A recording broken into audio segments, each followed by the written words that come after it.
آج تک دنیا ایسا بادشاہ نہ دکھا سکی جو 22 لاکھ مربع میل پہ حکومت کر کے مسجد میں جھاڑو دے رہا ہو، جو 22 لاکھ مربع میل پر حکومت کر کے پانی کی مشق کندھے پہ اٹھا کے بیوہ عورتوں کے گھر میں گھڑوں میں پانی بھرنے جا رہا ہو۔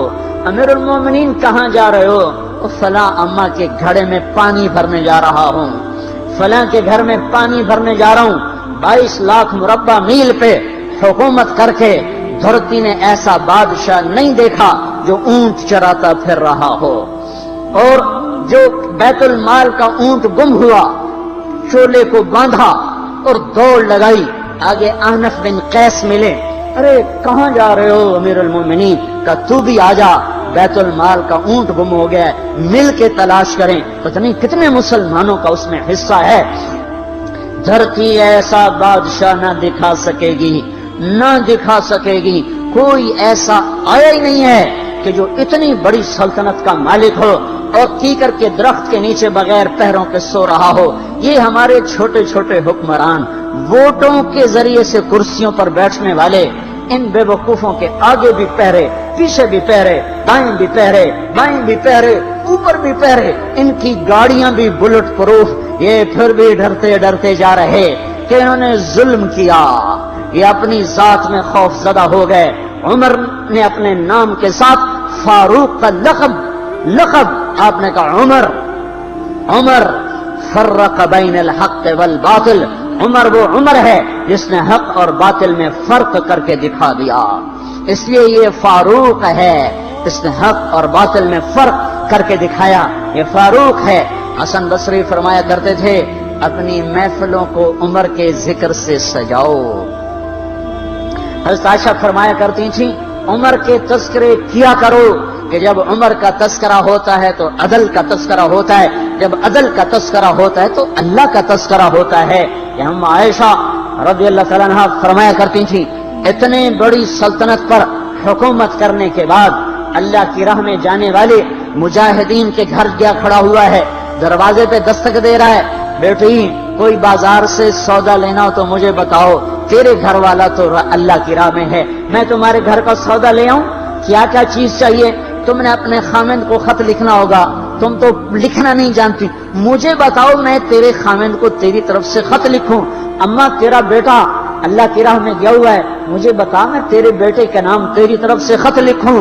اتنی بڑی جس کے سامنے قیصر اور کسرا زیر و زبر ہو گئے، کج کلا، وہ زمین میں جا کے تہ خاک میں وہ سارے ہیرے لال جواہر، وہ زمین میں لوٹ پوٹ کرنے والا، کسرا کے تخت کو توڑنے والا اور روم کی طاقت کو توڑنے والا، آل ساسان کی طاقت کو توڑنے والا اور نوشیروان کے خزانے مدینے میں لانے والا اور خسرو پرویز کے خزانے مدینے میں لانے والا اور رومت الکبرا کے خزانے مدینے میں لانے والا خود اپنے کرتے میں 14 پیوند لے کے چل رہا ہے۔ 14 پیوند کے ساتھ کرتا ہے، مہینے میں 1 دن گوشت کھاتے تھے، وہ روٹی کھاتے تھے کہ عام آدمی حلق کے نیچے نہیں لے جا سکتا تھا۔ ہے سال کی ابتدا اس شخص کی شہادت سے ہوتی ہے جس کو اللہ نے وہ عزت دی۔ آپ نے کہا میرے 2 وزیر آسمان میں، 2 وزیر زمین میں، آسمان پہ جبریل اور میکائیل میرے وزیر ہیں، زمین پر ابو بکر اور عمر میرے وزیر ہیں۔ آپ فرمایا کرتے تھے ابو بکر عمر اگر کسی بات پہ جمع ہو جائیں تو میں ان کے مشورے کے خلاف کبھی نہ کروں گا۔ ابو بکر تیری مثال ابراہیم کی ہے، عمر تیری مثال نوح علیہ السلام کی ہے، ابو بکر تیری مثال عیسیٰ علیہ السلام کی ہے، عمر تیری مثال موسیٰ علیہ السلام کی ہے۔ آپ مسجد میں آئے، آپ کے دائیں طرف ابو بکر تھے، بائیں طرف عمر تھے، آپ اندر آئے اور کہا دیکھو اسی طرح قیامت کے دن ہم اٹھیں گے کہ میرے دائیں طرف ابو بکر ہوگا، میرے بائیں طرف عمر ہوگا اور ہم ہاتھوں میں ہاتھ دیے ہوئے اٹھائے جائیں گے۔ اور ایک حدیث میں آتا ہے اور میرے قدموں سے بلال کو اٹھایا جائے گا جو نکلتے ہی اذان دے گا۔ جس کے اسلام لانے نے اسلام کو اونچا کیا، جس کے اسلام لانے نے باطل کو پست کیا. جن راہوں سے عمر گزر جائے شیطان وہ راہیں چھوڑ دیتا تھا. عرفات کا میدان تھا, 1.25 لاکھ مقدس ہستیاں سامنے ہیں. میرے نبی نے فرمایا اس وقت میرا اللہ میرے سب صحابہ پہ فخر کر رہا ہے اور عمر بن خطاب پہ خاص طور پہ فخر کر رہا ہے. خاص طور پہ فخر ہو رہا ہے. عمر بن خطاب پہ خاص طور پہ فخر ہو رہا ہے. میرے بعد کوئی نبی ہوتا عمر ہوتا. عمر, میں نے رات جنت میں محل دیکھا, ایک اینٹ موتی کی, ایک یاقوت کی, ایک زمرد کی. میں نے پوچھا یہ کس کا ہے؟ کہا گیا ایک قریشی کا ہے. میں کہا میں قریشی ہوں, اتنا خوبصورت محل ہے, میرا ہی ہوگا. جب جانے لگا تو فرشتے نے کہا یہ آپ کے غلام عمر بن خطاب کا ہے. وہ کیا مبارک لوگ ہیں کہ جنہیں نبی کے گھر میں قبر نصیب ہو. ایک طرف ایک ساتھی, ایک طرف دوسرا ساتھی, جن کو نبی کے دو پہلوؤں میں جگہ ملی ہو. وہ کیسی عظیم ہستیاں, اتنی بڑی سلطنت کا مالک اور اتنے بڑے عدل کی نشانی بن کر مدینے میں مسجد میں بیٹھے رو رہے ہیں. امیر المومنین کیوں رو رہے ہو؟ کہا دجلہ کے کنارے کتا بھی پیاسا مر گیا تو پوچھ تو عمر کی ہوگی. فرات کے کنارے کتا بھی پیاسا مر گیا تو پوچھ تو عمر کی ہوگی. راتوں کو پہرے دیے جا رہے ہیں, راتوں کو خبرگیری کی جا رہی ہے. مدینے کے باہر ایک خیمہ ملتا ہے, چند بچے ملتے ہیں جو رو رہے ہیں. ایک عورت ہانڈی چڑھا کے ڈوئی پھیر رہی ہے. پوچھتے ہیں بہن یہ بچے کیوں رو رہے ہیں؟ کہ یہ بھوک سے رو رہے. ہانڈی میں کیا ہے؟ پانی. کچھ بھی نہیں. کیوں چڑھایا ہوا ہے؟ بہلانے کے لیے. سو جائیں گے روتے روتے. میرا اور عمر کا اللہ کے ہاں فیصلہ ہوگا. تو عمر کی ہچکیاں بن گئی. تو عمر کو بہن تیرے حال کی کیا خبر؟ کہ پھر ہمارا بادشاہ کیوں بنا ہے؟ اگر ہمارے حال کی خبر نہیں لیتا تو ہمارا خلیفہ کیوں بنا ہے؟ پر لگ گئے. بیت المال سے سامان نکالا, بوری بھری, سر پہ اٹھائی, کمر پہ اٹھائی. غلام اسلم نے کہا میں اٹھاؤں؟ کہ قیامت کے دن بھی میرا وزن تو اٹھائے گا. اسی طرح بھاگے ہوئے آئے. پنیر نکالا, آٹا نکالا, گھی نکالا, شہد نکالا, ڈال کے ہانڈی میں نیچے آگ, خود دھواں گیلی لکڑیوں میں پھونکے مار مار مار آگ جلائی. حلوہ تیار کیا, پھر پلیٹوں میں ڈال ڈال کے بچوں کو کھلایا. وہ عورت کہنے لگی کاش عمر کی بجائے تو خلیفہ ہوتا. تو یہ نہیں کہا کہ میں ہی عمر ہوں, میں ہی عمر ہوں. فرمایا جب کل تو امیر المومنین سے ملے گی تو مجھے بھی وہیں دیکھ لے گی, مجھے بھی وہیں پا لے گی. پھر وہاں بیٹھ کے دیکھتے رہے. اٹھ کے چل دیے. بچے ہنسنے لگے, کھیلنے لگے. تو اپنے غلام سے فرمایا میں نے انہیں روتا دیکھا تھا, میرا جی چاہا میں انہیں ہنستا بھی دیکھوں. 22 لاکھ مربع میل پہ اسلام پھیلا کر حکومت اس سے بھی بڑے علاقے میں لوگوں نے کی. چنگیز نے اس سے زیادہ فتوحات کی, محمود غزنوی نے اس سے زیادہ کی, سکندر تیمور نے اس سے زیادہ کی. پر فتوحات کر کے یوں خدمت کر رہا ہو, پانی بھر رہا ہو, اونٹ چرا رہا ہو, امامت کرا رہا ہو, 14 پیوند لگے کپڑوں کے ساتھ خلافت کے تخت پر بیٹھا ہوا ہو, یہ دھرتی میں پھر کوئی نہیں آئے گا. ہے نماز میں خنجر لگا. نماز پڑھاتے ہوئے 27 ذوالحج, 27, 28, 29 یکم کو انتقال ہوا. یکم محرم موت کے آثار گہرے نظر آئے. بیٹے کو بلایا کہ بیٹا جاؤ اما عائشہ سے پوچھ کے آؤ کہ عمر اپنے ساتھیوں کے ساتھ دفن ہونے کی اجازت چاہتا ہے. امیر المومنین کے لقب سے بات نہ کرنا, عمر کہنا. عمر اب میں امیر المومنین نہیں رہا. جب وہ پوچھنے گئے تو حضرت عائشہ رو رہی تھی. انہوں نے عرض کیا اما جان میرا باپ اپنے ساتھیوں کا پڑوس چاہتا ہے. انہوں نے فرمایا یہ جگہ تو میں نے اپنے لیے رکھی تھی, لیکن اگر عمر چاہتے ہیں تو ان کو مجھ پر فضیلت ہے, میں ان کے لیے دستبردار ہوں. انہوں نے واپس آ کر خوشخبری سنائی, مبارک ہو اجازت مل گئی. کہ نہیں شاید میرے شرم میں اجازت دی ہو, جب مر جاؤں تو مجھے دوبارہ دروازے کے سامنے رکھ کر پھر جا کے پوچھنا اس وقت اجازت ملے تو پھر لے جانا، ورنہ مجھے بقی کی طرف لوٹا دینا۔ اتنے میں حضرت علی آئے، پریشان دیکھا عمر کیوں موت سے ڈر گئے؟ کہ نہیں، موت کے بعد کی گھاٹی سے ڈر رہا ہوں۔ کہ ڈرو نہیں، میرے ان کانوں نے سنا ہے اور اتنی دفعہ سنا ہے کہ میں گن نہیں سکتا کہ اللہ کے نبی فرمایا کرتے تھے ابو بکر اور عمر جنت کے بڑی عمر کے لوگوں کے سردار ہیں۔ آپ نے فرمایا تو اس بات کی گواہی دے گا؟ کہ میں بھی دوں گا، میرا بیٹا حسن بھی دے گا۔ امام حسن بھی ساتھ تھے۔ کہ میں بھی دوں گا، میرا بیٹا حسن بھی گواہی دے گا۔ پھر بھی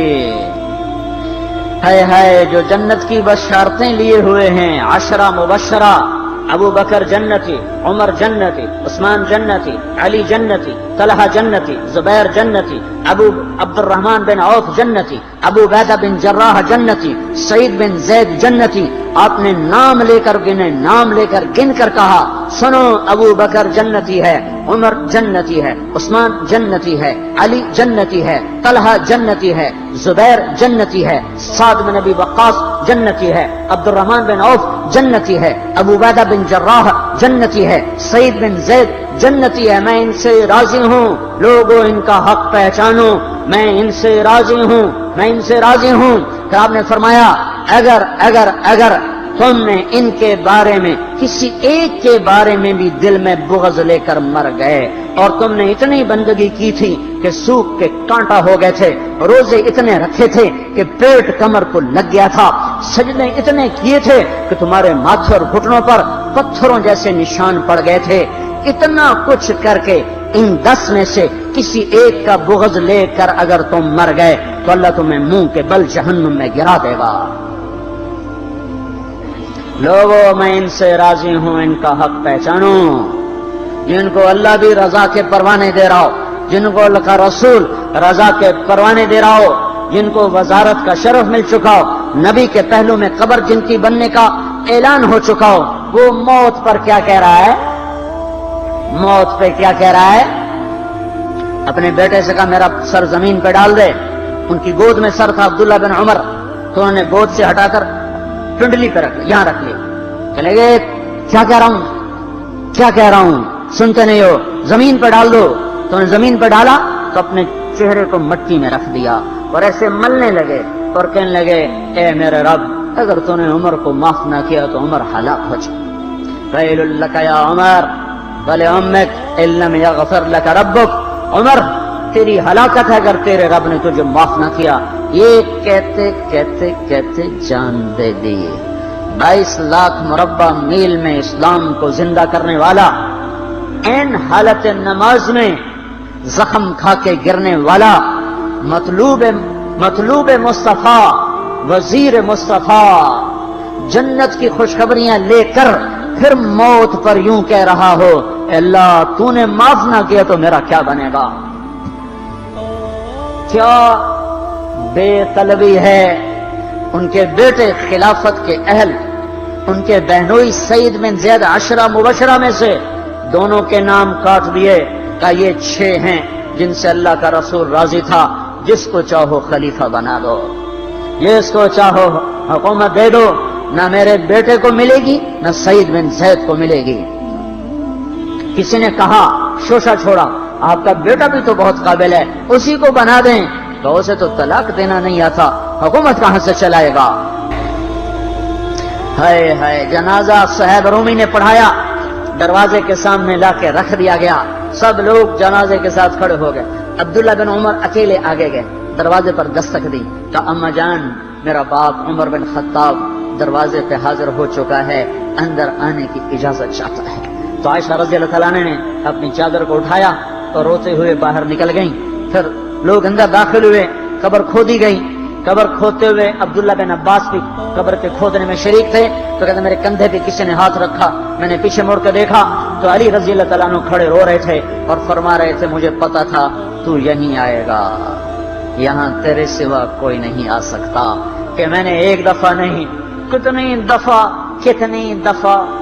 دفعہ میں نے اللہ کے نبی سے یہ بات کا تکرار سنا، میں ابو بکر اور عمر، اس کا اتنا تکرار سنا ہے میں نے کہ مجھے یقین تھا یہیں آئے گا، تو اور کہیں نہیں جا سکتا۔ میرے بھائیوں غفلت سے باہر آ جائیں، غفلت سے باہر آ جائیں، غفلت سے باہر آ جائیں۔